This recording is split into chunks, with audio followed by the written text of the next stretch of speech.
he was like winning poker tournaments and stuff, and like he was like skimming money, and like, and then And he he's was in a like, band, so like I'm Kevin and I like chili. It's like, okay. They turned him into Cookie Monster, basically. Yeah, so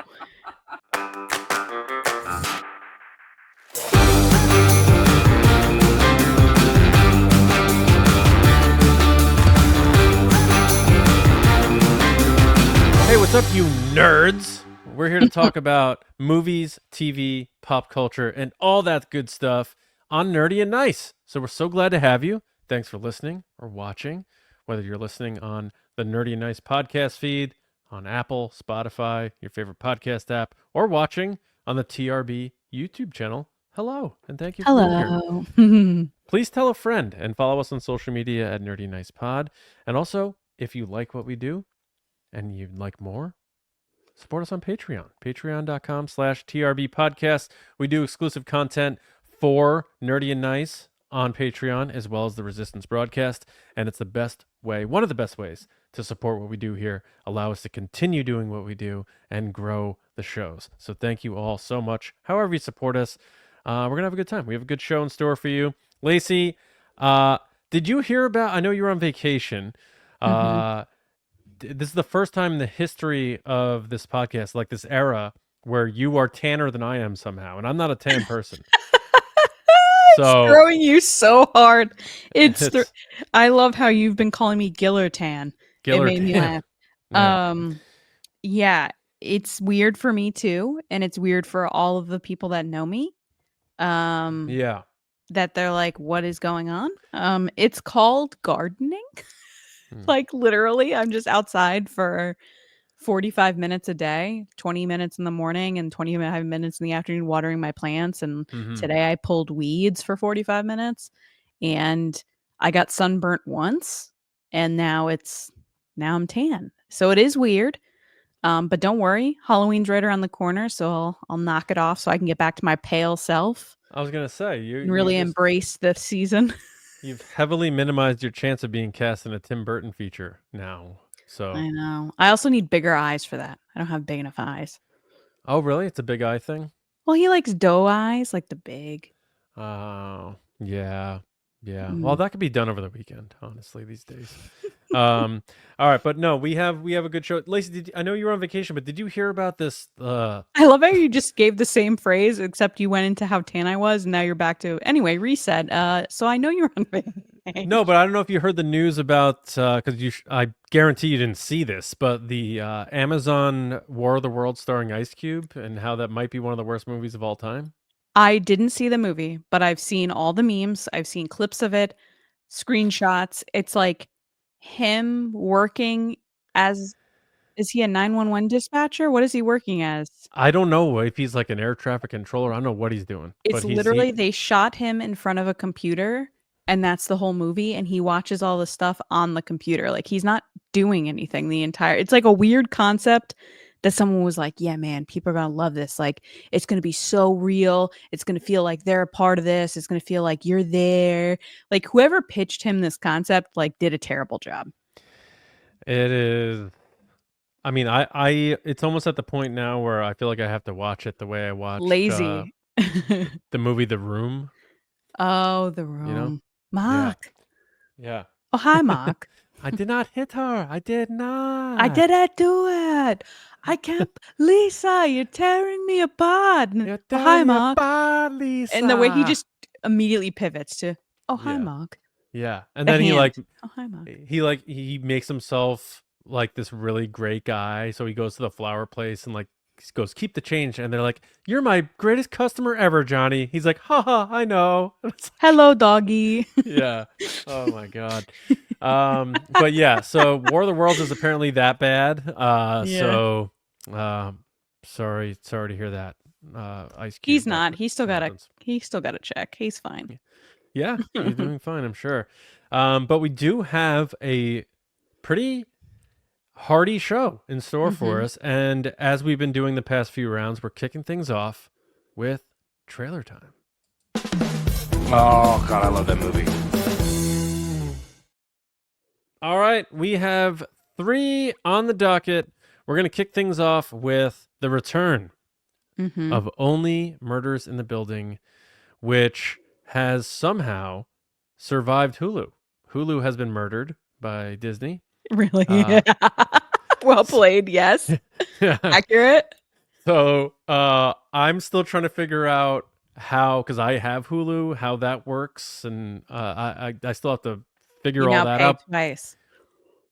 So do I automatically get it on my Disney Plus, or do I have to cancel my Hulu? Do I have to, like, I tried to look it up, and it's like, Je ne sais pas. I don't know what it is, but guys, I love telling people how old I am by saying I remember when Hulu launched and it was completely free and you could watch anything on there all the time with no mhm, ads, no subscription. It was just a free website that you could watch TV on. yeah, And then they were like, but "Hey, we're going to put some ads on it." And you're like, "Okay, I still get to watch for free." And then they're like, "Oh, you got to pay for it." And here we yeah, are. that's always what happens. I remember when satellite radio came out, like Sirius, they're like radio with no commercials. I was like, oh my god, that's amazing, and I got it at Yep. the time And because then they went, Stern went over, and then like a couple years later, they're like, just kidding, commercials. It's just like regular radio, and it's yeah, yeah. people get people get the wool pulled over their eyes all the time. But only murders in the building season 5 is arriving September 9th. It's a weekly release per usual. The gang is back to solve the latest murder that happened at the end of season 4 with a new cast of characters I'm very excited about. But Lacey, what do you think of the trailer? Are you excited for another mystery? And where are you at with Only Murders? You're all caught up, I assume? I am caught up. This show like ebbs and flows with me. Like there are moments that I'm like, "Oh my god, this show's amazing." And then there are a few episodes that I'm like, where is it going? Like this should have ended." And then they Mm, hit you again and you're like, "Oh my god, this show is so good. It's so funny, it's so creative." I mean, the theme song alone is like so awesome. But mm-hmm. this trailer was a good trailer. I'm intrigued. They have a bunch of new people, Renee Zellweger, etc. They're getting involved with like the mob in New York City, which is always funny because they got to up the stakes without upping too much. I feel like they went a little too far last season with the whole Hollywood thing. Like it felt like a cameo fest, whereas this feels like they're getting back to localized. Hey, they're celebrities, but Exactly. they're not celebrities. They're playing people in the universe. Um, I like the jokes already between I love the 3 of them so much on and off screen because even off screen on, like, red carpets and stuff, they act exactly the same. They're, like, playing themselves. Yeah. So, I love that she's walking around with, like, a Stanley Cup, like, that's such a thing she would do, and, the whole thing where they don't understand certain references she makes, or they do the Godfather thing at the beginning where they're, like, doing these old, of course, men with the Godfather joke bid thing Yeah. bits. Um, I still think last season, one of the funniest ones was when Martin Short showed his iPad and she was like, "Oh my god, it's like the sun. Turn the brightness down." And he's like, "Ser iPad, brightness down, brightness down." Like Martin Short is so funny. He is. And while I'm super excited for this season because I think it's getting back to what I initially liked about it, I'm more excited for the press that they're gonna do because anytime I get to see the 2 of them together, Martin Short and, Steve Steve Martin. Martin together on, like, talk shows, they just kill it every time. Mhm. And didn't Martin Short lose his house in the fires and stuff? Oh, I I don't think know. he I think he lost his house in those fires in California, and then they did the SNL anniversary, and he got COVID, so the 2 of them got COVID. It was, like, a really Oh, rough jeez. period back to back, so I'm excited to see them, like, living it up again and being out and doing shows and whatnot. I'm just glad I don't think about COVID anymore. Like, I thought it was gonna be this thing that's gonna be like forefront of everything, and I mean, it's still out there. It's not like it's not I know it's still out there, but the fact that it's not consuming my daily thoughts is nice. mm, Um, yeah, I like the trailer. I was most excited to see Christoph Waltz. He is one of my favorite actors, and I did not know that he was going to be in this show. So it was a very organic, just like, oh my God, he's in this. That's incredible. yeah. So I think he's going to add a lot to this series. Um, and then yeah, you have Renee Zellweger, and there's a few other people that are popping up of notability, but I'm gonna be in. I enjoy the show. I enjoy mysteries. I completely agree with you. I remember seeing the trailer for season 4 saying like, "Oh no, I feel like they may have jumped the shark because they're doing this whole story within the story and they're making a movie about the movie thing." And I don't always like when they do that. But it looks like they are bringing it back home a little bit. They are making fun of the fact that there's so many murders happening that now it's being called like the most murderous building in the world or whatever. So they're Yeah. embracing that part of it. Like how many deaths can there be before they completely demolish something and just start over? But yeah, I think we know what to expect at this point in terms of the character chemistry and the flow of these stories and the steering you one way, but it's really another way. So we should be getting all that, the same flavors. But again, I always watch this show for the interactions between the characters. There's I'm sure a ton of improv going on between them, and their chemistry is great, all three of them. So that's all I need. Like, give me them entertaining me, and then the mystery and stuff is a bonus at this point. Like, that's all good and that's all fine. And then you add Christoph Waltz into it. I think he's going to be a really fun character. So I'm excited. I'm looking Yeah, forward to being it looks entertained good. week to week by this group. Hmm. Um, and then we got not a trailer, but it is being called like a behind the scenes teaser of the production of Spider-Man Brand New Day, which is filming and comes out July 31st next year. So a little less than a year for Tom Holland's fourth run in just Spider-Man movies. So he's clearly the longest running Spider-Man actor now, Hmm. having his fourth standalone movie. Met his What'd you future wife there. Yes, right, Zendaya. So what'd you think of this clip? What'd you make of the little behind the scene, little heartwarming but cool featurette? I'm not surprised they put this out because this last week was all anybody was talking about, and it was all fan videos and fan photos that were all over the internet going viral. So it's not surprising that Marvel and Disney were like, we need to put something out to get ahead of this and kind of be a part of the conversation instead of letting other people dictate what they're seeing. Um, I know from the clips that I saw online from people that were at the filming, from the stuff with Tom on the back of the tank with the craziest was the guy swinging. They had a stunt double swinging like he's going from building to building on an actual rig down the street, and they had 3 or 4 guys pulling cables that would make him swing like this, like back and forth. It was the coolest thing, and there was one like, I know I had shared one being like, "Wow, this is really cool." And then an hour later, I saw one where they had actual explosions going off behind him while the stunt guy is swinging, and I was like, "This is what I'm talking about when I say stuntmen deserve an Oscar." Like, this is insane. This guy is strapped to a truck going, what, 30, 40 miles an hour, swinging with 4 other dudes pulling on the cables for him in front of an explosion going down a city. Like, wild stuff, and it that's the stuff that made me love movies and get into filmmaking and production and editing and go to school for it, is things like that, where you get to see how it's made, how things progress. And so this teaser was great. I think it really focused obviously on Tom and the way he is with fans. I think he's one of the best superhero guys when it comes to like little kids and Yeah. knowing the importance of how he's portrayed in the public with fans. He never says no to little kids.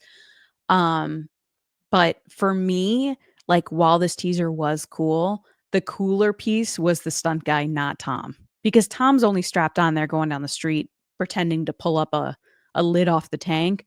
The stunt guy was literally swinging like crazy. We're talking like hundreds of feet in the air, True. with explosions and people around and cars flipping and all this other stuff. And I wouldn't be surprised if they submit this for the stunt Oscar when it happens, or if that's coming this year. I don't remember if it's this year or next year. I think it's next year, 2026. So Mhm.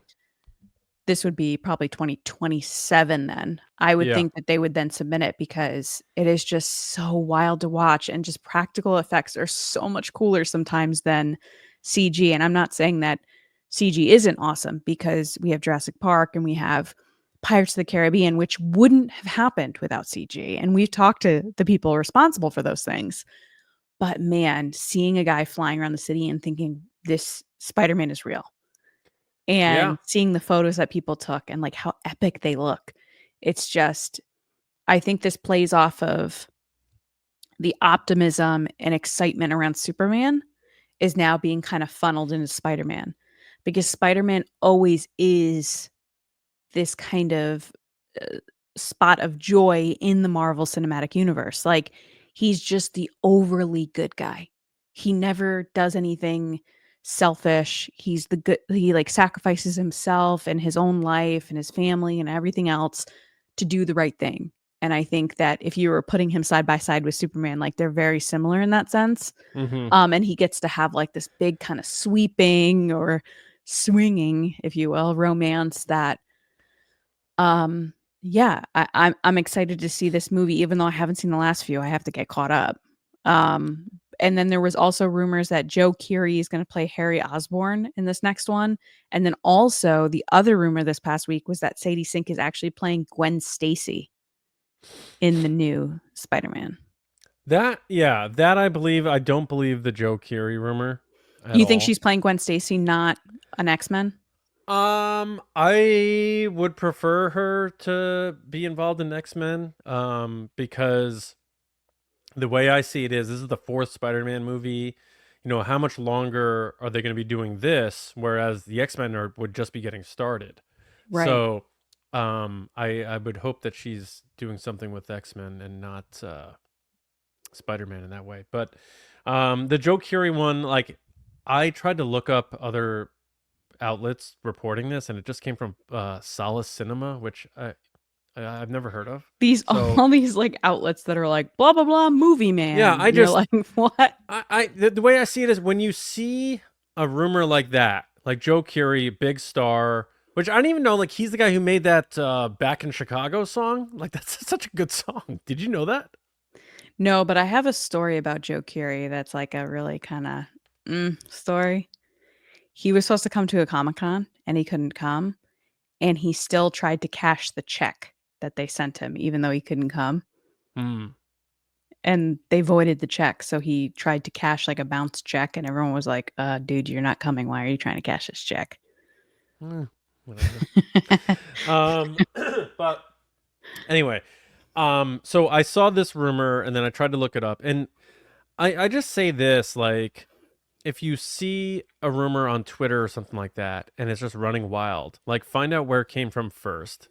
And then you'd be like, all right, Solace Cinema. I don't know what they are, but let's see. They probably You don't know, even have a website. Like, yeah, like let's see who else is reporting this. And if this came out and went as viral as it did, at that point, if one of the trades had a source about on this, they would have put out their report about it, and no one did. So I don't think Joe Keery is playing Harry Osborn in Spider-Man 4. That's just my thoughts. it The could be clip, his own agent too, because a lot of agents put stuff out like that. it could be, yeah. I mean, clearly the guy's, strapped for cash if he's trying to deposit bounce checks or whatever. But anyway, I like the clip. I do like the communal element of it. I like seeing him with kids in the costume and stuff. It makes kids feel like they are meeting Spider-Man, and that's a memory. Even when those kids go on to understand the reality of it, that version of them observing that stays with you. Core memory. And that's going to be a core memory that even though you analyze it differently when you learn that, oh, it's an actor playing Spider-Man, you're still like, I met Spider-Man. Like, I remember meeting Spider-Man. Like, that's still real to me. So I think that's really cool. The practical element, I agree, is very interesting. I like the fact that they brought in Destin Daniel Cretton, who directed one of my favorite Marvel movies, Shang-Chi, to direct this.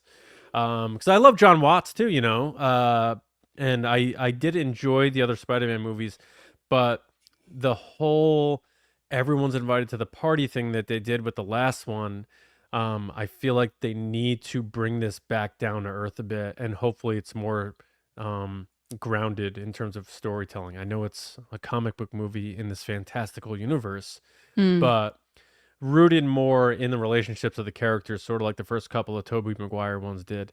and the first couple of these too. So I like what we have to see here. I think that's a really cool way of letting your audience into. Obviously, we're big Star Wars fans. I would love more of that from Star Wars. I would love Sean Levy to put out a clip of Ryan Gosling on the set that doesn't reveal too much, but it lets us I'm in a sure little he bit. will. Sean Levy's Yeah, all about set stuff. Yeah. yeah. So I always vibe on this stuff. I like that clip, and I'm curious to see what they put together with this new Spider-Man movie. And then what are they going to call? Like they're going to run out of titles that involve home and day and all this stuff. But I'm excited. And now we have the last one, which is the Office spinoff. Has been talked about for a long time. It's called The Paper. It's hitting Peacock September 4th. Domhnall Gleeson is your lead, and we have one returning cast member, at least so far, with Oscar Nunez back as the only original character. So I don't know how he gets roped into it. I'm sure we'll find out. But Lacey, I know you love Steve Carell. You love The Office. What'd you I make do. of this trailer? And do you feel like you're gonna check this show out, or are you separating yourself from your love for The Office and this spinoff? Well, The Office is my favorite comedy series of all time. Always. It's my number one. It's my when it was on Netflix, not Peacock, when it was on Netflix, it was my go-to watch. Like Yeah, every day I'd throw on a couple episodes when I'm folding laundry, cooking dinner, whatever. Now it's a little harder because they make it hard. Like it yeah, doesn't have to be so hard. yeah. Um, but it meant so much to me. It means so much to my sense of humor. Like I love, like you said, I love Steve Carell. So when this was being pitched, and I know we talked about it on the show, I was kind of like, because I feel like The Office should have ended when Michael Scott left. Like I'm a strong believer that that's when the I series should agree. have ended, and they Yeah. dragged it out to the point that I was like, Andy's annoying. Like I don't want to. Like what are they doing here? So this trailer caught me off guard. First of all, it has the song from Vampire Weekend, which is M79, which is used in Park and Rec. Park and Rec used it as its theme song early on, and then they switched up their theme song to a different song. So when I first heard it, I was like, why have I heard this song before? And then I realized it was because of Park and Rec, which is obviously similar, like a sister show to The Office. It's that mock documentary style. Um, so when you first meet the paper boss guy, I was like, oh, they're doing like a weird knockoff Michael. He's like kind of like stupid, but not really, not in the same earnest that Michael was.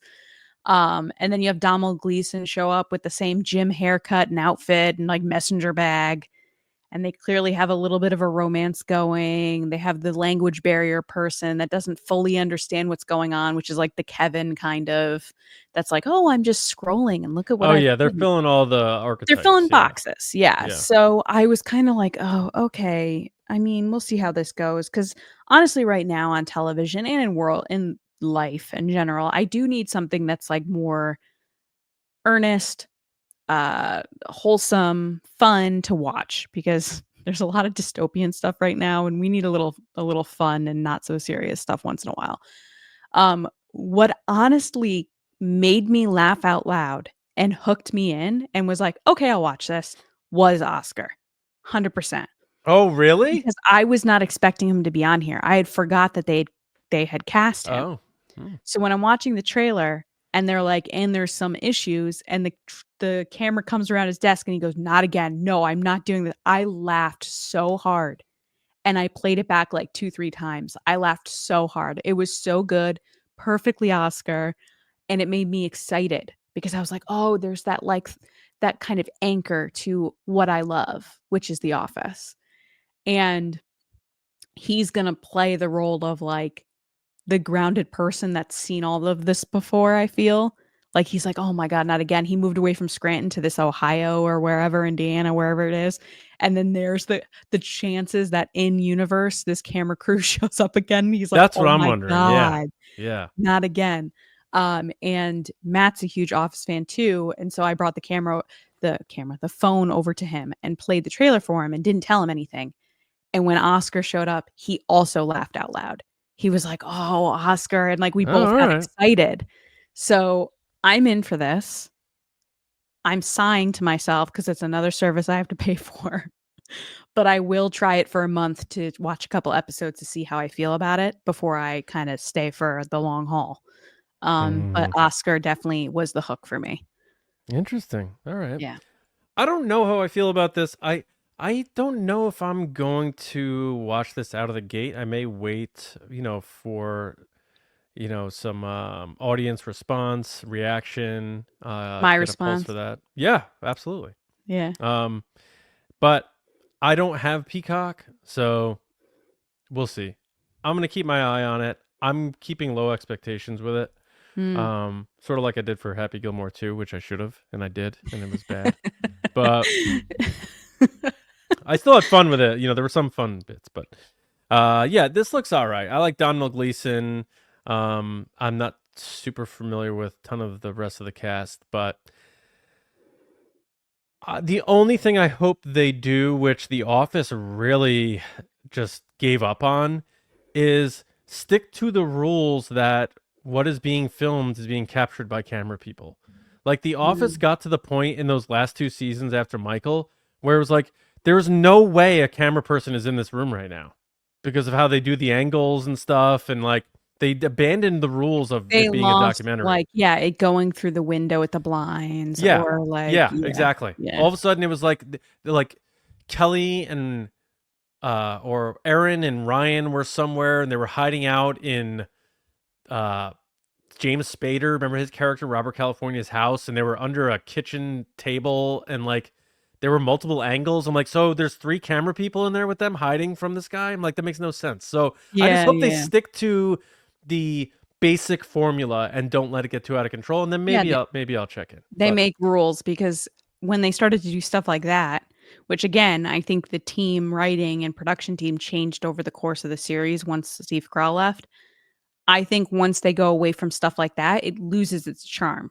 It just comes across as like, ugh, like what is this?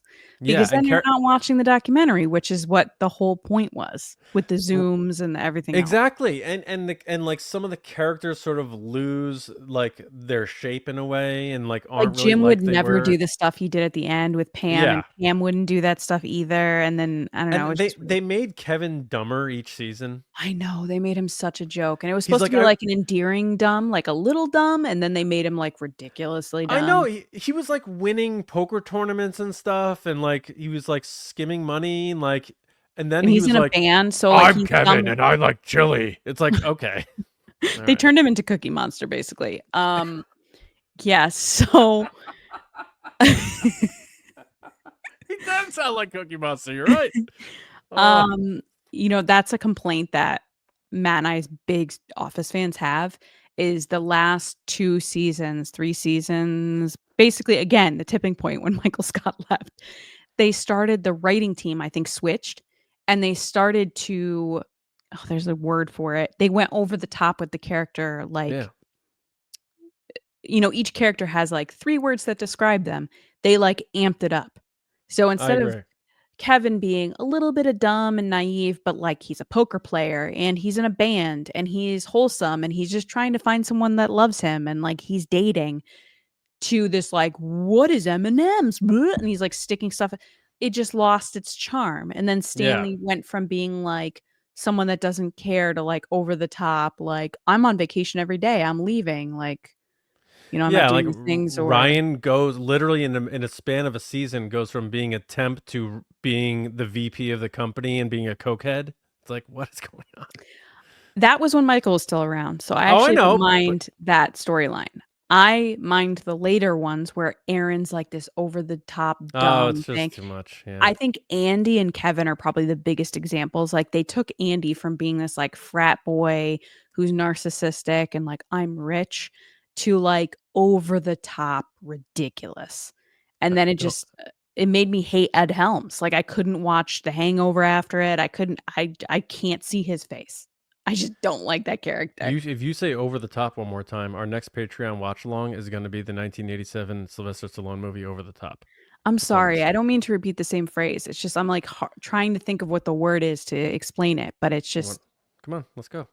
No. All right. Anyway, it's arm wrestling. I will be watching The Paper, and I'm sorry to everyone at home that is drinking along with me as I say that phrase. Have you ever watched the movie Over the Top? No. Sylvester Stallone arm wrestles to get custody of his son.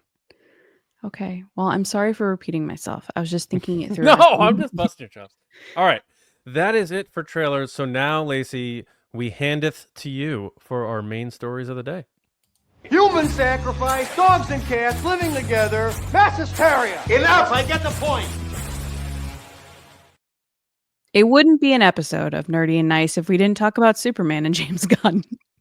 He is our number one story every week for the past year, it feels like, but rightfully so, because Superman continues to kill at the box office week after week.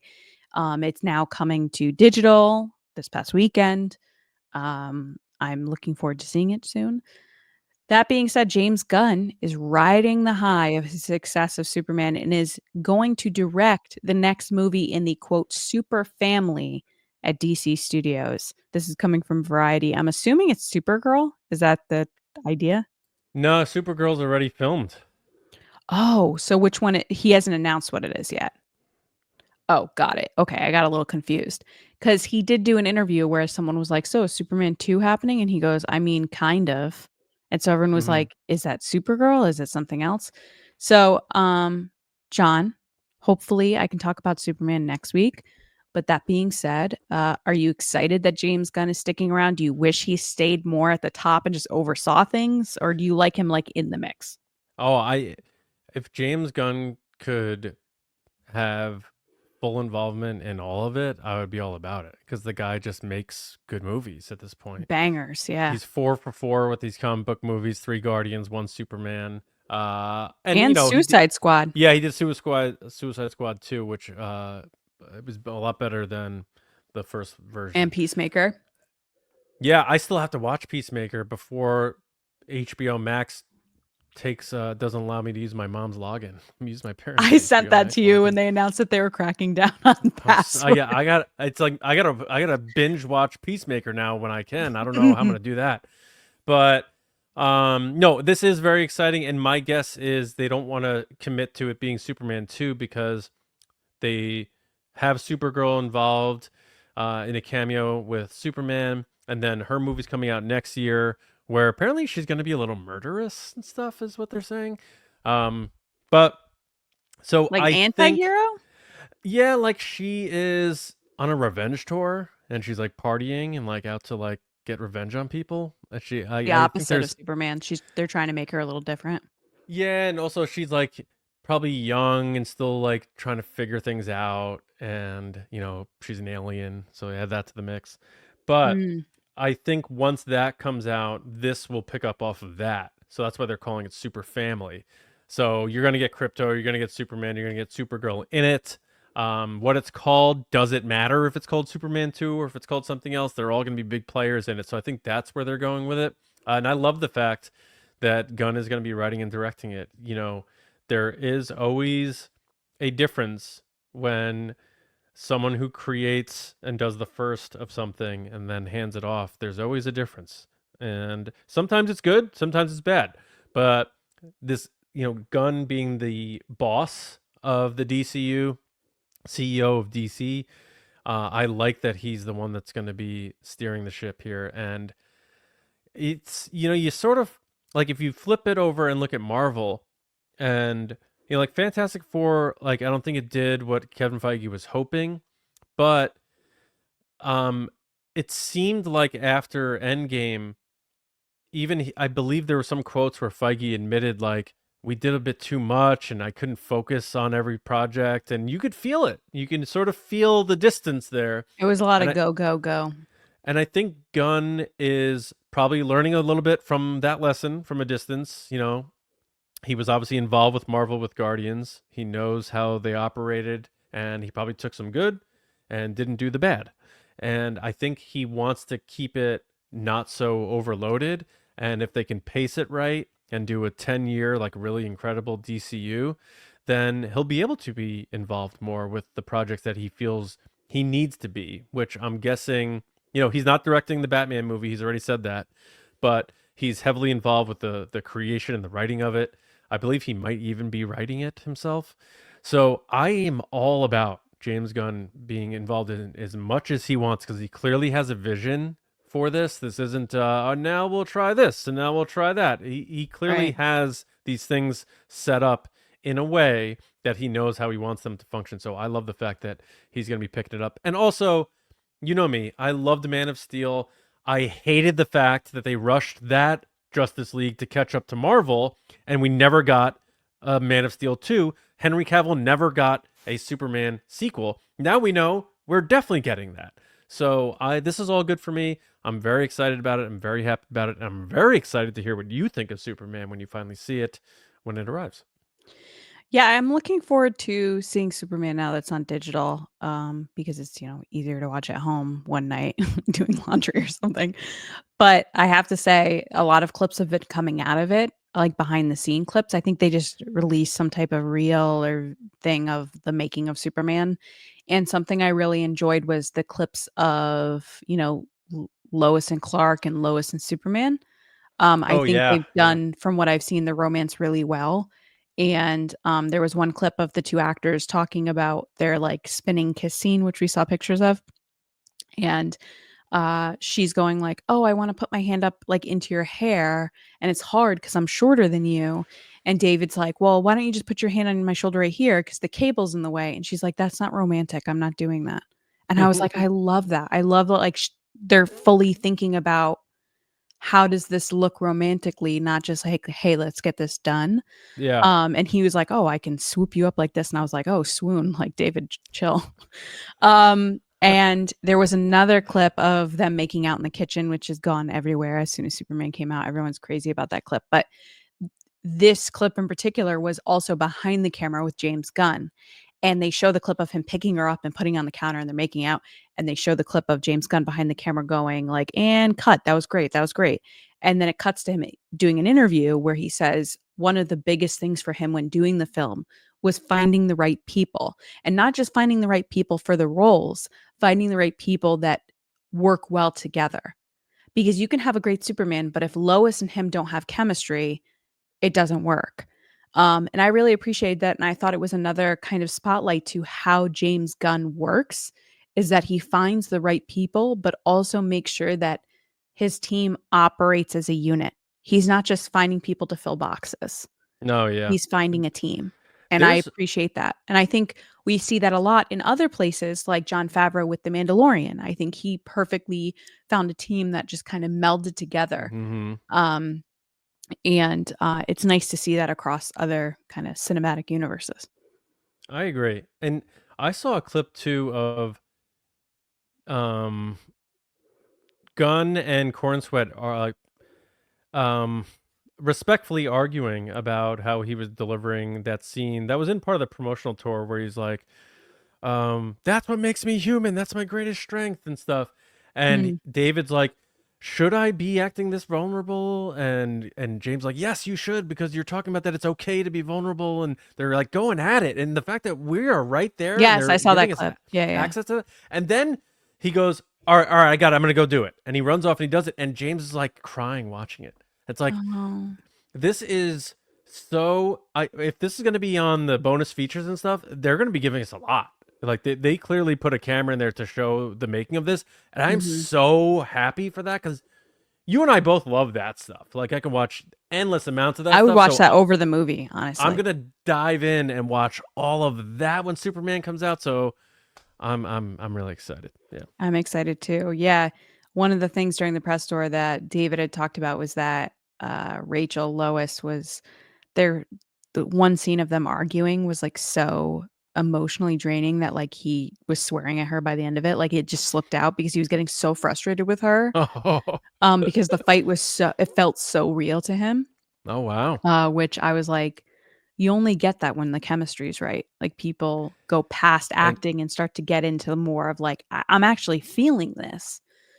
Which is cool. You never yell at, you never have real arguments with people you don't care about, Yeah. Like if they didn't have a true like connection and trust, like he probably wouldn't go there. So that's cool. Yeah. It, like you said, I think I might buy this on 4K Blu-ray just to get the behind the scenes stuff, because that's like my favorite thing. Yeah. Not my favorite thing is a piece of this next update, which we have some James Bond updates coming from Amazon. So first is an okay update, which is Stephen Knight from Peaky Blinders, who was originally also doing the Rey movie in Star Wars, left that and is now set to write the script for Denis Villeneuve's James Bond movie. So that's cool. Someone with a little bit of a good background, a solid series that people really enjoy. I think he also did a movie for Peaky Blinders that's supposed to come out. Yep. So that's cool. Great to know that that's still moving along, my household is a James Bond household, so we're longing for the next film to come out. It's been too long. On the not cool side of this, which I think could happen, not because it's a good idea, but because of where the money's coming from, is that supposedly insiders at Amazon are saying Jeff Bezos is obsessed, and they use the word obsessed in quotes, with the idea of wife Lauren Sanchez being the next Bond girl. She's his, quote, muse. I think this is the most ridiculous thing I've ever heard. That she has no acting experience. The fact that she would take a role from someone that would be a great Bond girl is insane to me, just because someone has a ton of money and is footing the bill. I hope Denis Villeneuve puts his foot down on this one, because this is ridiculous. You want to have her make a cameo, sure, but the fact that she would be the main Bond girl is bonkers. And I'm not going to be mean on this podcast, so I'm not going to say anything, but no. I'm just going to give you a big fat no. John, I'm going to let you chime in here with these two stories and what you think, but I'm just going to leave it at that. Like, just because you have money doesn't mean you can insert people into things. Thank you so much. Yeah, I mean, Stephen Knight, I don't know. I haven't watched Peaky Blinders, but I know people rave about it, so I eventually one day have to sit down and watch it with probably with subtitles, I imagine. But yeah, if the Bezos thing is real, I mean, we had joked about, and I'm sure everybody's joked about, like, oh, what's Bezos going to do now that he owns James Bond? It's like, oh, because he was putting, he was putting out tweets and stuff being like, who should be the next James Bond? And everyone's like, please don't do this. Don't. Yeah. So, and Bezos is like, he just seems like a very non-human guy. Like a loser. Like that clip of him, like there was a clip of him having a magic trick shown to him by David Blaine, and his laughter was so like, turn laugh button on, turn laugh button off. Like, the guy is so strange. And it's like, we're in this world now where these very antisocial nerds who can't develop real relationships in their lives, who destroyed bookstores. That's what Amazon did. Are trying to make it so that all of us are that way. And that's steering more towards all the AI stuff that's going on. But this now is kind of wild if it's true or if it happens. I just can't see a situation where Denis Villeneuve, unless he's a complete sellout, which he seems more like the artiste type of filmmaker. This is like his dream project, it sounded like. But I can't see him, with his pedigree and resume as a director, allowing Bezos to make those decisions. So I don't think that this is going to happen, but it doesn't mean Bezos doesn't talk about it. And I just, it is ridiculous. And I just wonder if Bezos is self-aware enough to realize that he is a Bond villain. Like, I also think there's a piece of this, if we're being honest, that he didn't come up with this idea on his own. You're telling me that when they bought James Bond, she didn't go, maybe I should be a Bond girl. Like, you don't think someone like her is just like throwing that idea out there? I'm sure one night. I'm sure it's a lot of that type of stuff. Like, yeah. I'll marry you if, and all that. It's just so weird. I even saw, and I don't know what's true anymore. I saw something saying that a lot of the photos from his supposed wedding was AI, and like the people weren't even really in the background. So I don't know what's real with this guy. Know, but I don't think it's gonna happen. But they might, if they are gonna do this, and Bezos is gonna be like, I'm making James Bond my little play toy thing that I'm gonna have fun with. Yeah. Then they might as well do scenes where the new Bond is like Bond, James Bond, and your name, and she's like shipping, free shipping. You don't even get that anymore, by the way. It's now like, yeah, you can get that in like 10 days. What? You on Prime? No, I have Prime, but sometimes you'll see something. I'll be like, yeah, Prime shipping. And you're like, okay, great. And it's like, okay, see you in 4 days. Or like they say they give you 2 and then you buy it because of the 2 and then they go, psych, just kidding. You get 4. Yeah, and I'm, I know I sound like a hypocrite because I have Amazon Prime. I mean, my house has to in a lot of ways, but I ordered something today that's arriving tomorrow, so I don't know. Yeah, well, they've put in warehouses around us. There's one right next to me. Well, not next to me, but within 5 minutes of my house. Yeah. So I don't know. The whole thing's weird. We'll see what Steven Knight brings to the table. I just hope it's not too stuffy of a Bond movie and they don't try to go for like Oscar baiting with it.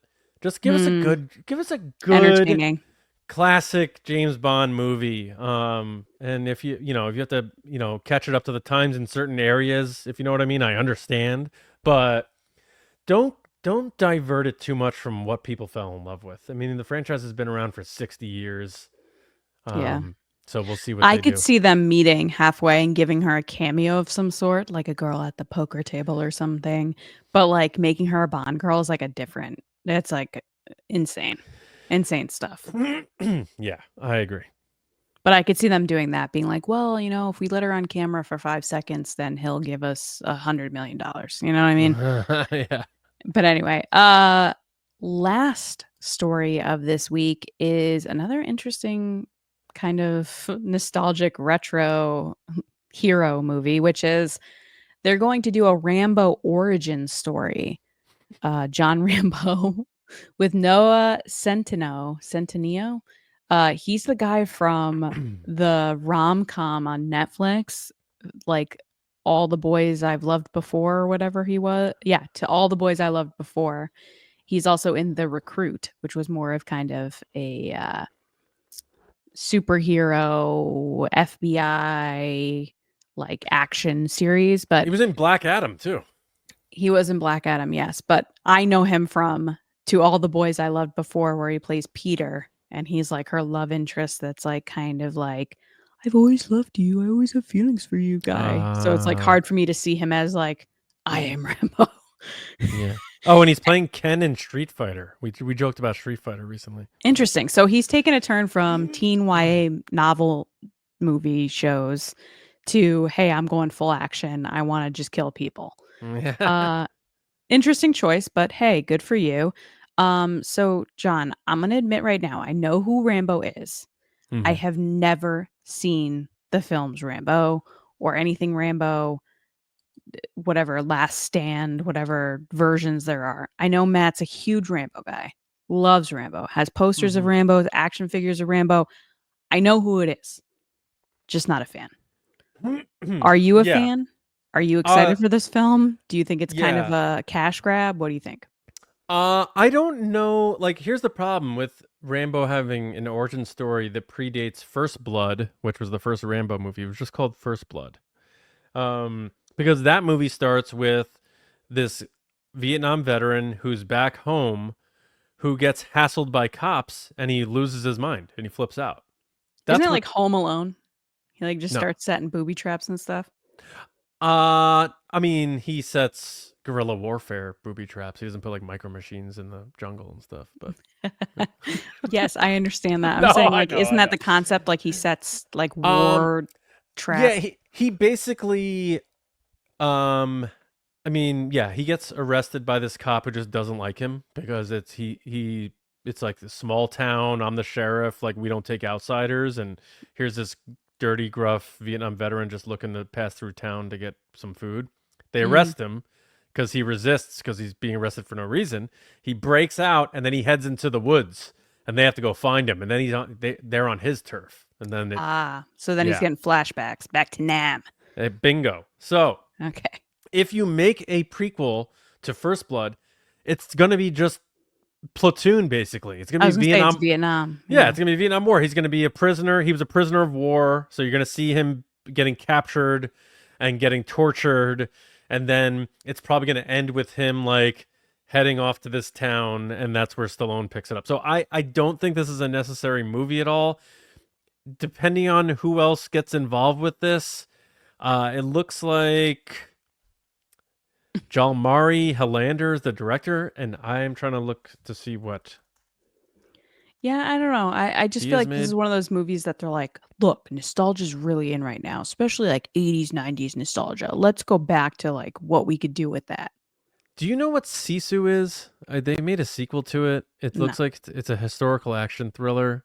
So I mean, basically, the bottom line is a relatively non-household name director is directing this. This kid, he's like 29, is getting the role. I don't see this going well. And to be honest, for like my take on the Rambo franchise, First Blood is great. First Blood Part 2 is where he goes back to Vietnam to help try to find fellow POWs. I think James Cameron was involved with some of the action sequences or writing. He may have even written it. Oh, really?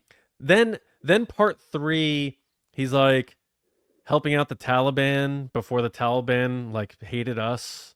So at the end of the movie, at the end of the movie, in like the credits, like thanks the freedom fighters of the Taliban and stuff. Like because in the 80s they had other enemies.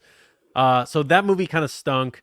And then they waited years and they did I believe it was just called Rambo, and it was Part 4. And it was basically Bloodfest. Like Stallone's older, he's like the little despondent, detached. And then he's like, oh, that movie sucked. I got to make one more. And they made Last Blood, where he like goes to Mexico to save his daughter or something. I don't know what it is. But bottom line is, you got one really good Rambo movie that's called First Blood. The second one is really entertaining and really cool. I really like it. Then it's like 3 bad ones. So now they're like, let's do an origin story. Stallone's not going to be involved.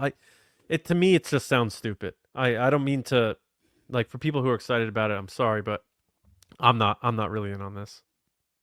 Well, let's see what you are in on. Let's get to what we are watching. Let's go. We can never leave the house, and we'd just probably sit around all weekend and watch TV. Go on. Go on. All right, Lacey, we both watched one thing similar. So why don't you start with Jurassic World and then go to Hunting Oh. Wives, and then we can go from there. Oh, I'm excited to hear your thoughts. no. For those of Oh, you no. audio listeners, he's covering his face with his hat saying, oh no. So that's as good as it's going to get. All right, yeah. I watched Jurassic World Rebirth. It is not a good movie. Which, by the way, it just crossed $800 million at the box office. Yeah, I mean, that movie could be 2 hours and 20 minutes of a T-Rex taking a dump, and it'll make $800 million. So, if we're being honest, people just go watch these movies. Like, it doesn't matter. Let me just say this without spoiling too much. The movie is put into motion by a very Final Destination-esque chain of events involving a Snickers wrapper. That's all I'm going to say. First of all, you can spoil it. It's been out for like 2 months. All right. Just spoil it. There's a CG, and look, I love ILM. Is that Newman's Snickers? I love Newman's. What do you mean?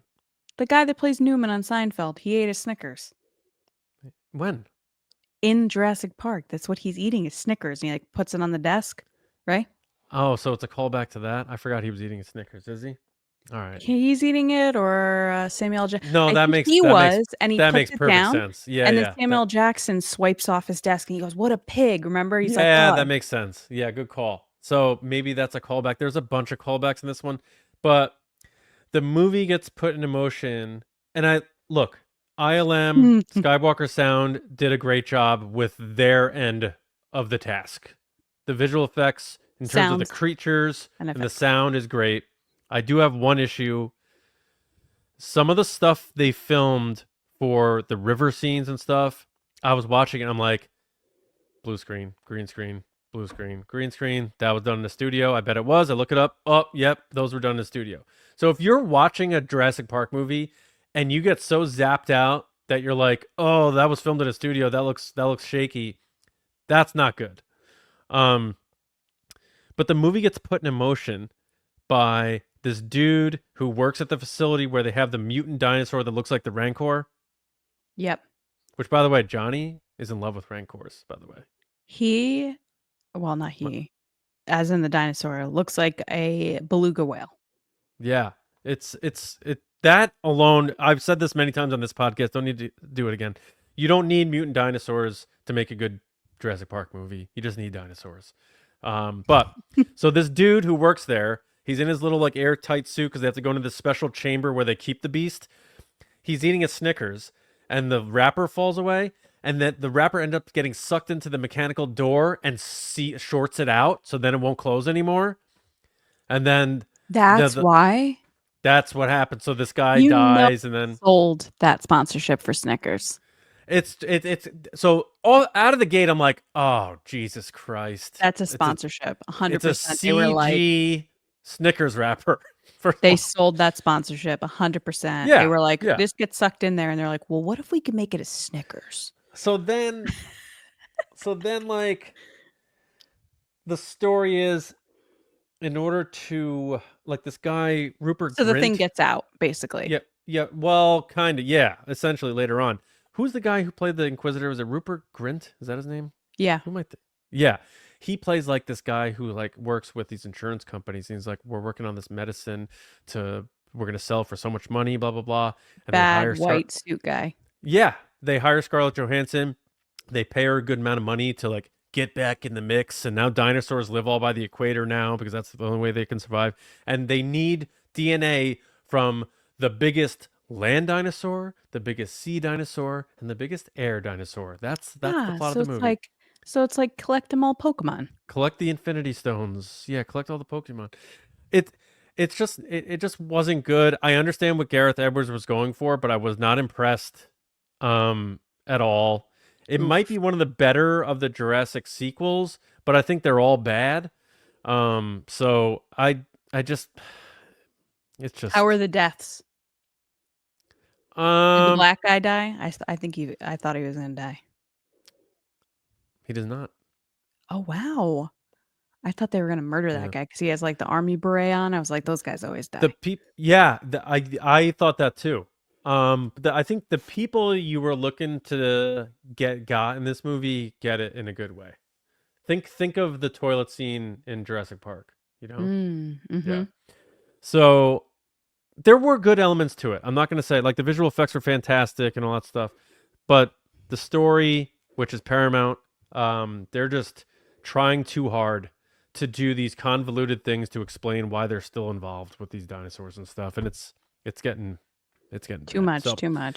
Now you know why Glenn Powell and Jennifer Lawrence. I thought the exact same thing. So look, Scarlett Johansson is definitely, that character is Jennifer Lawrence 100%. Also, I like Scarlett Johansson, but after Black Widow and now this, like, I don't know if she should be trying to be an action lead. No. So that's all I got there. But then, so we both watched the next thing I watched. I did watch that Amy Bradley, the woman who disappeared from the cruise thing. It's sad, and they still never found her. But I really want to watch the Hurricane Katrina thing that just came out on Hulu. I haven't had a chance yet. I heard it's heartbreaking. I don't know if I can handle that. But we did both watch I'm not done yet. I'm only like halfway through. I'm not even halfway. The very horny, The Hunting Wives on Netflix. Yes. What made me watch this was someone posted about like, make sure you watch this with your spouse as soon as possible. I was like, okay. I told you about this the last time we were off air. I was like, oh, I forgot to mention this.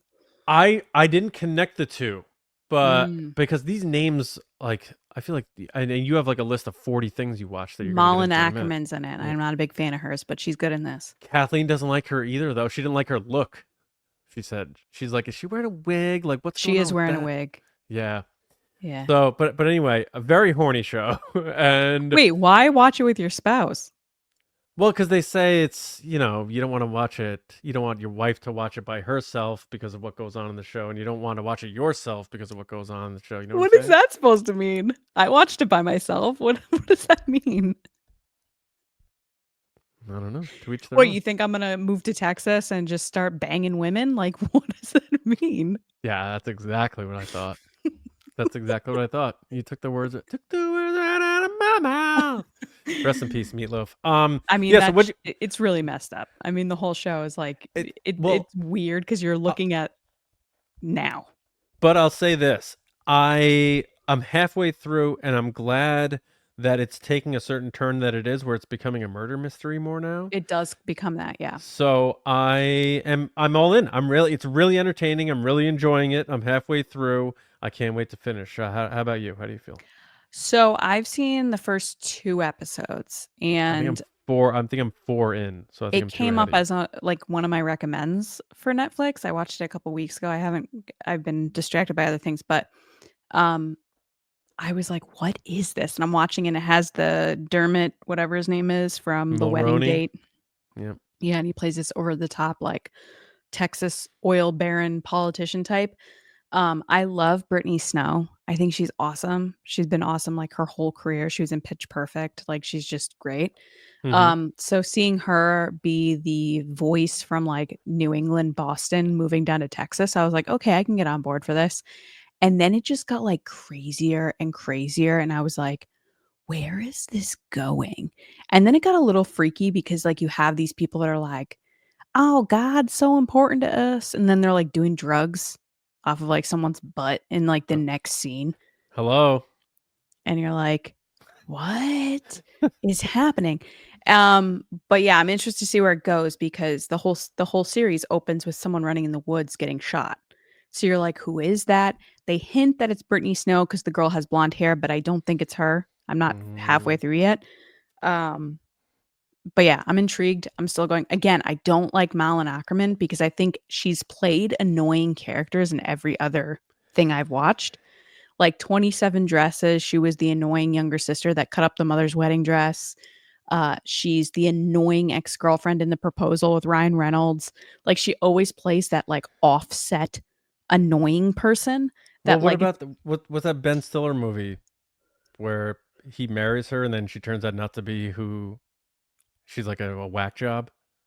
I'm just saying, like she always, I don't know if it's her choice, her agent's choice type. She always plays these like over the top annoying people. So it's just like I see her face and I get annoyed. The Heartbreak Kid.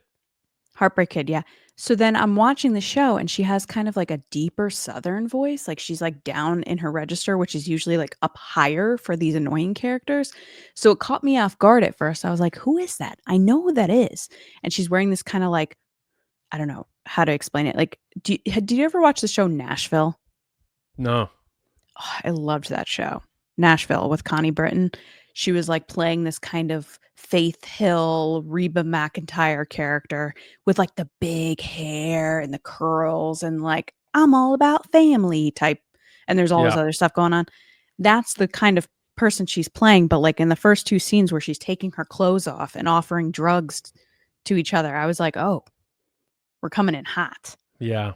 So yeah, I'm interested to see where it goes. But yeah, I tend to find the people that are the most verbose and vocal about family and morals and values aren't so much. Probably not. Probably not. All right. Yeah, and then I'm watching the Yankees sinking ship, and beyond that, not too much. You have a list of 12 things. So what do we got here? So I watched Hunting Wives, still continuing on. I started Sullivan's Crossing, which was another thing that was suggested to me on Netflix. From the picture, it came across very much like Virgin River, which I love on Netflix. And I was like, Sullivan's Crossing, Virgin River. Clearly, girl goes back to small town. It's got the guy that plays Luke in Gilmore Girls, and it also has Chad Michael Murray. I was like, this seems like something I would like. Yeah. I hated it. Good. I hated this show. I got 8 minutes in. It was ridiculous. Poor Chad Michael Murray. You look amazing. Hot as ever. But the main girl that they got is terrible. She's a terrible actress. She's not likable.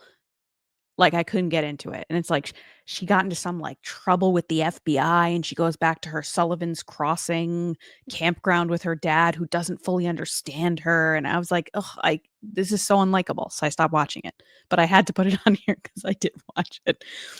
I've been listening to the audiobook, The People We Meet on Vacation. I believe it's by Emily Henry. It's supposed to be a rom-com book that they're making into a movie on Netflix. They teased it a couple weeks ago that it's coming out in January, so I wanted to get on early and listen to the book. I'm about probably 3/4 of the way through. I'm like, okay, where is this going? Like, I've gotten kind of bored. I'm hoping it picks up, so we'll see where it goes. I've watched The Life List. Speaking of Connie Britton, she's in that. I watched that back before I went to Japan, and it's one of those stories where, like, spoiler alert, the mom dies of cancer and leaves a list for the girl to do, who's played by Sophia Carson, and she has to complete these tasks. Loved it. It was a great movie. Really, really enjoyed it. This next movie that just came out recently in the past week is called My Oxford Year, also starring Sophia Carson. Spoiler alert, meets a guy in England who has cancer. So I don't know if Sophia Carson, who plays the girlfriend of Taron Egerton in that Flight movie we liked last year. Oh yeah. She plays the pregnant girlfriend. She was amazing in that role. She's now like typecasting herself in these, like, I'm kind of smart, but also a little witty, and I'm on this journey of my life, and someone has cancer, and I'm gonna fall in love, but like I'm all about me at the end. It's like what's best for me roles. And I'm like, stop doing this. You like, I don't know what Netflix is doing, but they keep giving her these roles. And she was in Purple Hearts when she's like engaged to like an army guy or like lying about their relationship. And they push these things out with trailers like they're rom-coms. Like, oh, they're so fun. So you watch them, yeah. So you watch them, and they're depressing AF. It's always someone dies, someone gets in trouble, someone's addicted to drugs, something happened. They're not fun. Like Life List was a great movie because Connie Britton's in it and she's amazing. But overall, Sophia Carson, what are you doing? You went from that Disney Descendants show where you had blue hair and sang Disney songs to everybody dies and has cancer. I don't know. On the best thing I've watched this past weekend outside of all that drama. So she's following the Mandy Moore path. Times 10. Yeah. Every movie she's in. Yeah. And she does this face now. Like she does this like weird, I don't know how to explain it. It's kind of like Lacey Chabert does a face on Hallmark. It's like, I don't think they even realize they're doing it, but then they do it every time. As for awesome TV I watched this weekend, last thing is Perfect Match is back on Netflix, which is the dating show from Netflix with Nick Lachey. They bring in all these eligible singles and they must sync up together to make the perfect compatible match, compete in games. They can switch each other around. They have to match up by the end of the night. Love it. My favorite show that they do, because they bring in all the people from Love is Blind, The Ultimatum, and this season they brought in people from outside reality TV shows, outside of Netflix. So they brought in a Bachelor, and then the girl that he said no to on The Bachelor, and then he said no to her again on this show, and it's just a mess. However, the weirdest thing to me is that I don't know if it's because I'm old now, but I've gotten to the point when I watch these shows, which these are like 23-year-olds, 28-year-olds, 26-year-olds, none of them are attractive to me. I watch these shows and I'm like, none of these people are attractive. And I feel like looking back in my life to like MTV Challenge and like Real World and all that, I was like, wow, these people are so attractive. No wonder they're on TV. And I watch these series and I'm like, none of these people are attractive. And they're all injected and... Really? Yes. Botox, lip injections, fake boobs. They brag about the fake boobs, fake butts, all this stuff. And I look at it and I'm like, it makes me nervous because I have kids. And I'm like, I can't let them think that this is normal. Are fake boobs still a big thing? I feel like that was... Yes. Really? Yeah, interesting. The first, I would say 10 minutes of episode 1 of this series, 2 girls look at each other and they go, are those real? And the girl goes, oh no, mine aren't. She goes, mine aren't either. They look great. Like the first 10 minutes of the show. I feel like when Pam got hers removed, everyone was like, fake boobs are over. That's it. So the thing is a lot of these girls aren't getting gigantic boobs. Oh, I see. They're getting smaller sizes, but they're still fake. Reasonable. Like they're more reasonable.